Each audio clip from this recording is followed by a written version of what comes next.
नमस्कार, मैं रियाजुद्दीन अंसारी और आप देख रहे हैं स्टार न्यूज भारत। समय परिवर्तनशील होता है। समय के साथ राजनीतिक आस्थाएं कितनी तेजी से बदलती है, इसका ज्वलंत उदाहरण है विधानसभा क्षेत्र नवाबगंज। आजादी के बाद जनता की जो आस्था कांग्रेस से जुड़ी थी, उसका कोई विकल्प नहीं था। उस समय नेताओं की राजनीतिक आस्था देश के संविधान एवं पार्टी की नीतियों से जुड़ी रहती थी। 3.5 लाख से अधिक मतदाताओं वाले इस क्षेत्र में सबसे अधिक संख्या लगभग 1 लाख या कुछ अधिक सिर्फ एक ही जाति यानी कुर्मी बिरादरी की है, लेकिन इतनी ही या कुछ अधिक लगभग 1.25 लाख मतदाता मुस्लिम है, जिनमें सबसे अधिक अंसारी बिरादरी है।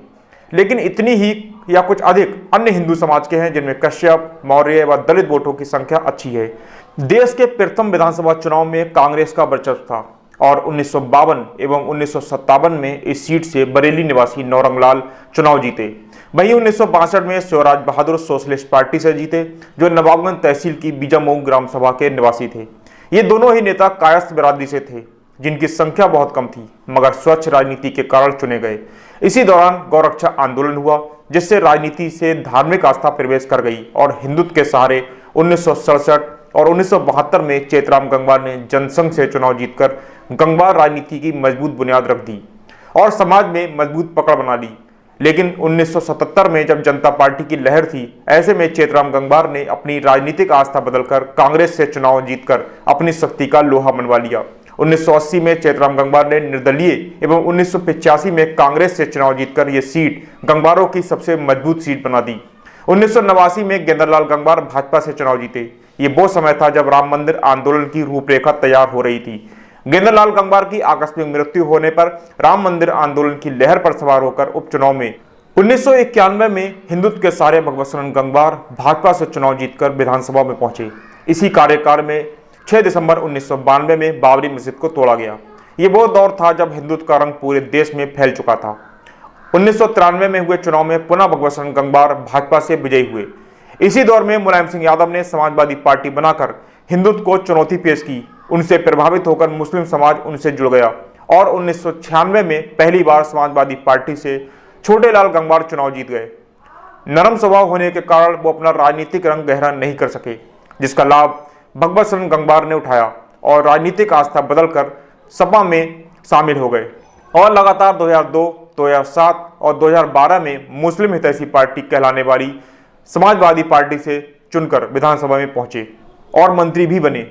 लेकिन 2017 में केंद्र में भाजपा की सरकार होने और हिंदुत्व की विचारधारा का प्रभाव बढ़ने के कारण भगवत शरण गंगवार बसपा से भाजपा में आए केसर सिंह गंगवार से चुनाव हार गए और चेतराम गंगवार के 5 बार जीत को बराबरी कर 6ठी बार अपना रिकॉर्ड बनाने से भी चूक गए। केसर सिंह गंगवार की 2021 में मृत्यु हो गई। इस प्रकार अब तक कुल हुए 16 चुनाव में 13 बार कुर्मी यानी गंगवार प्रत्याशी ने विजयी पताका फहराकर इसे गंगवारों का सबसे मजबूत किला बना दिया। सबसे महत्वपूर्ण बात यह है कि छोटेलाल गंगवार को छोड़कर सभी प्रत्याशी हिंदुत्व के रथ पर सवार होकर विजयी हुए। फिर भी इसे हिंदुत्व वाली सीट नहीं कहा जा सकता।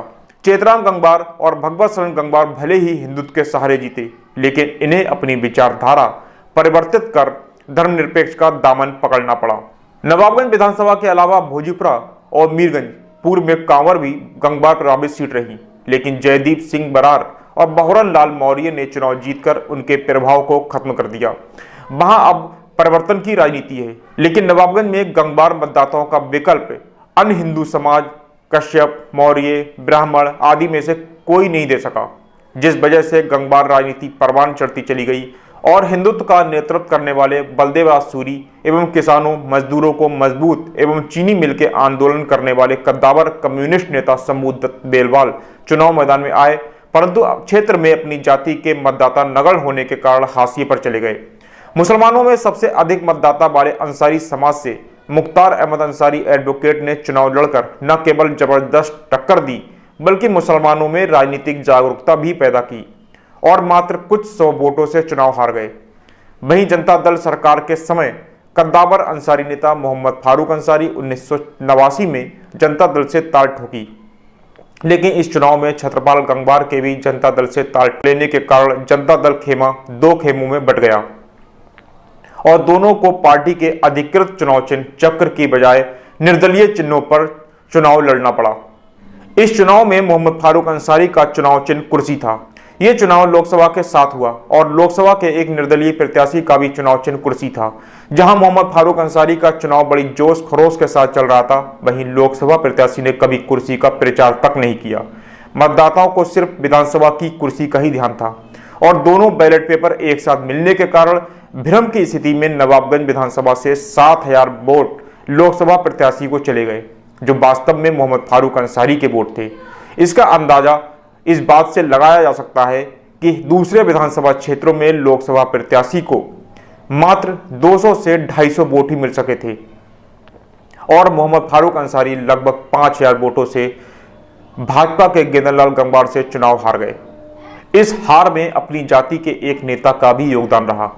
पार्टी में विघटन और चुनाव और चिन्ह के भ्रम में मोहम्मद फारूक अंसारी चुनाव तो हार गए, मगर इस चुनाव में धार्मिक आधार पर ध्रुवीकरण का एक कारण भी बना। इस चुनाव में कांग्रेस प्रत्याशी चेतराम गंगवार के पुत्र चंद्रपाल गंगवार थे, जिसमें उनकी हार को सुनिश्चित समझकर चेतराम गंगवार ने धर्म और जाति की दुहाई देकर कांग्रेस के वोटों को भाजपा में ट्रांसफर करा दिया। इस ऐतिहासिक चुनाव में जाति और धर्म का सहारा लेने से जनता में यह संदेश गया कि जाति की एकता के आगे पार्टियों का कोई महत्व नहीं, यहाँ सिर्फ गंगवार पार्टी है।